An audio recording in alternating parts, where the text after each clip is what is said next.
Hey friends, it's Odie. Happy Friday. It's September the 20th, I believe. And I'm out here. It's almost too hot for me. I've got a little sweat going. But I come out here to share with you one of my later crops that I planted. And this is my Big Bubba okra.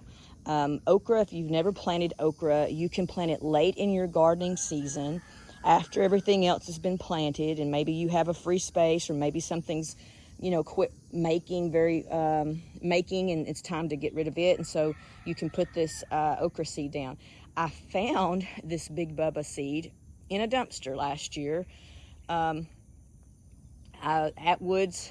I live here in East Texas, and a certain time of the year, about September, October, all the places that sell seed go throw all their seed in the garbage. That's what they do.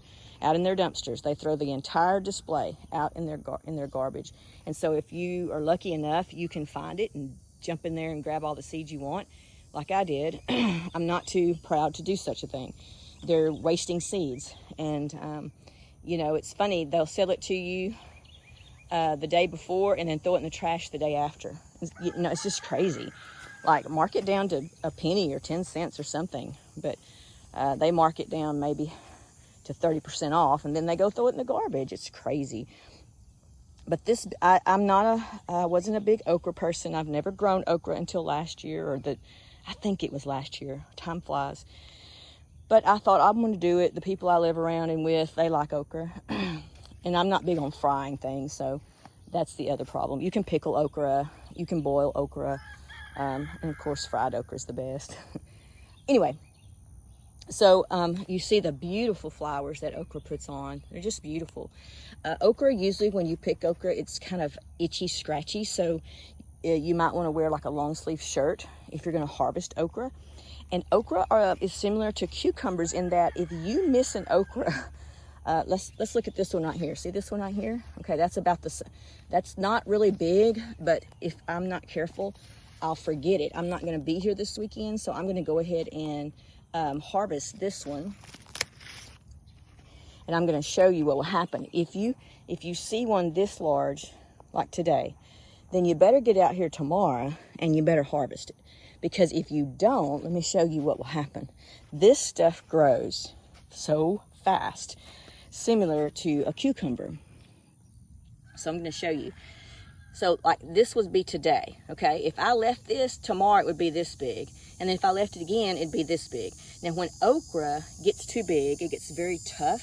The seeds get very large, and it's not, can you eat it? Yes, but you're gonna feel a lot of fibrous, cellulose fibrous stuff or whatever. And it's not good to the palate. So this would be too big, but I just wanted to show you. Actually, in this Big Bubba okra, this big is okay. This is a little much, but I can still do this one. And then I like it kind of in between, so it depends on the plant. And then what I do is I take it in there, I just rinse it off, let it dry. You have to let it dry really good before you freeze it. You can't rinse off your stuff and then freeze it, because it gets freezer burnt easier. So you have to let it dry. And then I cut it up into pieces, and I put it in a bag and freeze it. When I'm ready to cook it, I take it out, let it thaw a little bit, put it in my meal, put a little moisture, which when it's thawing, it's got plenty of moisture. Salt and pepper it, and then if I'm gonna fry it, I'll use coconut oil or beef tallow. But if you don't mind using vegetable oil, get after it. It's actually better. I just try to wean myself off of that stuff. Anyway, I wanted to share that. I did plant this later in the season, so this is not what you're gonna plant come spring.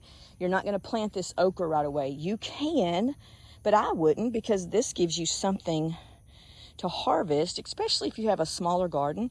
This gives you something to harvest later on, and you don't get so overwhelmed with all of your harvesting. Sometimes if we're not prepared, we plant too much, and then we don't know what to do with the harvest, and we end up letting it go to waste, and you don't want that. So if you're not able to eat it right then, you have to preserve it, and that's going to be either through canning or freezing. Freeze dried, if you have a freeze dryer. I haven't wanted to put out the money for that. You can do that as well. But just start small in your gardening time, and if it's only to be able to harvest enough to eat that afternoon. I'm gonna tell you, these plants, this is not enough for me to pick for one day and then go inside and feed 2 people. It might feed me, but it's not going to feed 2 people. Okra gets small when you cook it, and it's, you know, if you're gonna fire up the fryer, you want to have more okra than just a handful. So okra will last on your kitchen counter if it's cool inside your house for 2 or 3 days, and then you can use it. So, you know, you can harvest some more the next day. But I like this one because most people around here want the Clemson spineless, I think. I don't care one way or the other, because I know, I tell you what I don't like about that. That one grows really tall, where this one only gets about, probably at the most, 2.5. Maybe will grow taller at 3, maybe. But this is about how big this one gets. The other is seems to be less foliage, but I go through, and this would have lots of foliage, like those right there. I trimmed the foliage off. It doesn't need that. It needs to put the energy into the fruit, not the green leaves. So that's my those are my 2 tips. Go dumpster diving, see if they have it, just thrown them away. You may be too late now, late September, maybe not. And then you can plant okra later. Look at your zone where you live. So I cleaned out this. This had beans in it, in a trellis. I cleaned it out. I wasn't happy with where it was, and so I won't do that again next year. I put the hay in there to keep the soil moist, and then worms and stuff can get up under it. And then I planted some lettuce seed that I also dumpster dive for, and I'm hoping those seeds come up. You know, sometimes seeds don't last you very long, even if you take care of them and put them up. You just have to throw it out there and see. These are my sweet basils.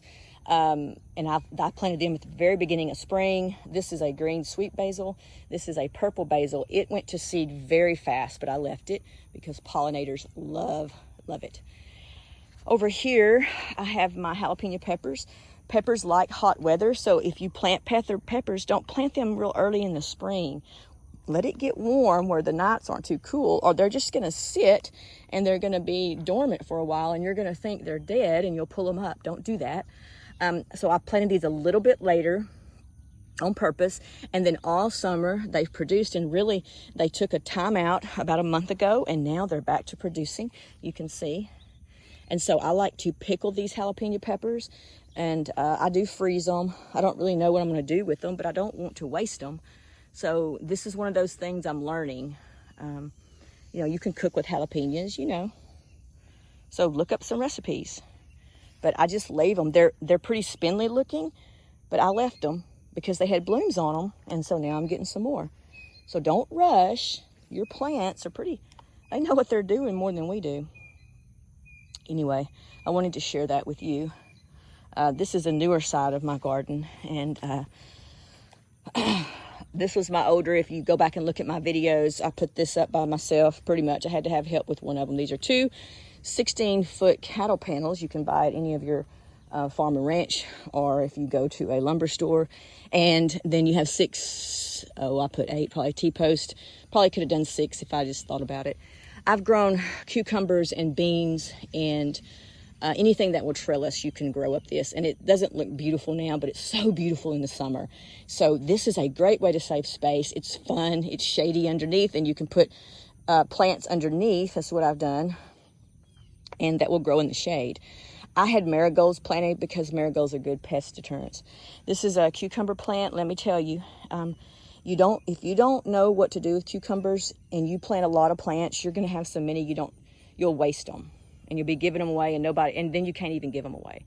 So if you like to eat cucumbers but you don't know what to do with them very much, you know, you don't want to pickle, just plant 1 or 2 plants. And I plant more, but these are what's left over. They're pretty hardy, and you see they did the same thing. They took a break but kept growing, and now they're back to producing. See, they don't look great. None of this looks great. Like some people would probably just tore that up, you know, threw it away. But I like cucumbers, and so I will pick this one here in just a minute. Right, let's see. I'm sorry, I'm a bad filmer. Right there, I'll pick him and I'll eat him with my breakfast. It's a late breakfast. I'm running late today. This is a cayenne pepper, okay? That cayenne pepper plant, that's one plant. And the cayenne pepper, when they get red, you pick them, and then I dry them out. There are tons, I don't know if you can see all the green ones? Just leave it. That will be one of the last producing plants in this garden. And so then I dry them out, and when they get very, very, very dry, I grind them up, and then I have cayenne pepper, which is such a medicinal plant. Look up what to do with cayenne pepper. Look at Barbara O'Neill. Go check out hers, and she'll tell you all about cayenne pepper. This looks terrible because I made a mistake. I put this bed here, and I shouldn't have done that because it got up against my trellis and it was hard to harvest. So don't plant things right up against each other because it makes your harvest very difficult. That seems like common sense, but I don't know what I was thinking. I'll leave this one till the peppers are done, and then in the winter or before spring, I'll move that to somewhere else. Why are the bags in the ground? To keep the grass from growing, that's why. So I moved it over here. The hay is to keep moisture in. In the middle, I planted myself some radishes. I like radishes. These are white radishes. And I didn't do very good with my radishes in spring. They did terrible. So I bought some new radish seed, and we'll see if that works. This right here, this is butternut squash grown from seeds that were left over from last year's harvest. I love butternut squash, but I want you to see what it does. So if you plant butternut squash, you better have an area that it can spread out, and it's okay with you. I have nothing planted in those buckets. They're empty, okay? So it's just on top of them doing its thing. The other plants I had in this bed, I harvested already, and I planted those seeds, and up come these squash, and here we are. And so you don't need very many butternut squash to seeds unless you have space, okay? You see, they could spread out and go forever. Some of them went out on the outside. I hope the cows leave them alone. We'll see. But I love butternut squash. I have some videos on my channel of me actually getting the harvest, and then I use them. I have I love them to chop them up, put some olive oil and some seasoning, put them in the oven. They are delish. You can make butternut soup. I have not done that yet, but I want to. Over here, those were sweet potatoes. Those came up voluntarily. I did not do sweet potato slips this year. I was behind, so I didn't. But this is, I had some come up voluntarily. I doubt I get sweet potatoes from it, but I left it so it could cover up it could be like a crop cover, so my soil doesn't just blow away. And if I get one sweet potato, I'll be happy. Mainly, you can eat the leaves of sweet potatoes. You need to look that up and see how to use them. And there's some purslane in there, right there. That's purslane. And look up purslane. You can eat that stuff too in your salads. So I leave that for a cover crop till I want to do something else next spring. Now, I will say this, my garden area is not perfect, and this garden would drive some people insane. I have a relative, this would make her crazy because of all the little dead weedies and stuff. Some people want their garden to look like an English garden in England, and I get that, and they're beautiful, and I don't blame them. But I'm not made up like that, and so I tolerate this because I know the purpose of it. I will say this, if you are a perfectionist, and some of you are, I have relatives like that. I wish I was more of a perfectionist. This will drive you insane and make you want to give up. So my suggestion to you, if you've never planted a garden, is to start with one bed that you can control and be able to mow around it or keep the weeds out from it. Because this started out as just a few things over here, and now it's moved to this, okay? So my suggestion is, if you're a perfectionist and you like things neat and tidy, you do one thing at a time, and you will be happier with that. And then when you get good at that, then you can add a new one because you figured out how to do it to make yourself happy. Don't overwhelm yourself, and don't let other people overwhelm you. If you can't do it or you don't know if you can do it, do one and do it your way. My way is not everybody's way. This does make me crazy, is to keep my chickens out. And I'm going to tell you, this little short, you see this? This is not very tall. It comes up to my hips. I'm only 5'2". This keeps chickens out. I'll tell you why. Chickens, they can't hardly see what's going on right here. They don't know if they can get on that or not. if you put a rail up here, a chicken knows they can get on the rail. They'll get on the rail and then they'll jump inside. They're not going to fly over it. They have to know that they can sit on top of it.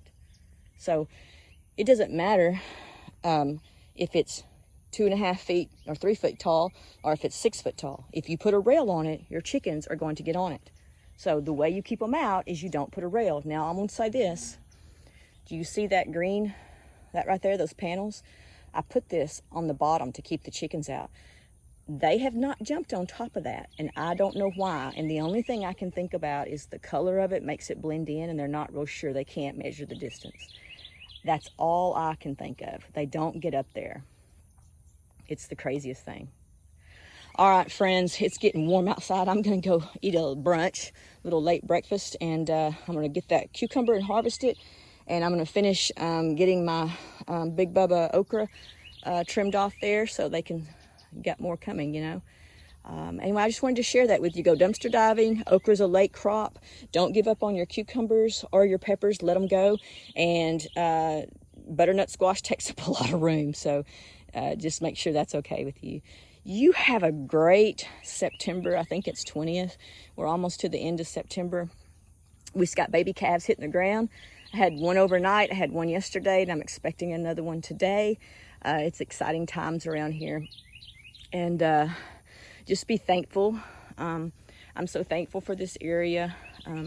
This is when I do my time. I read my Bible, and I study the verse, and I do my prayers, and I just get out here and enjoy the sounds of the birds and just get the world away from me. And I need that. So find you a place you can do that, wherever that may be. All right, happy gardening. We'll see you later. Check out our other videos. I don't have a lot, but I do have some.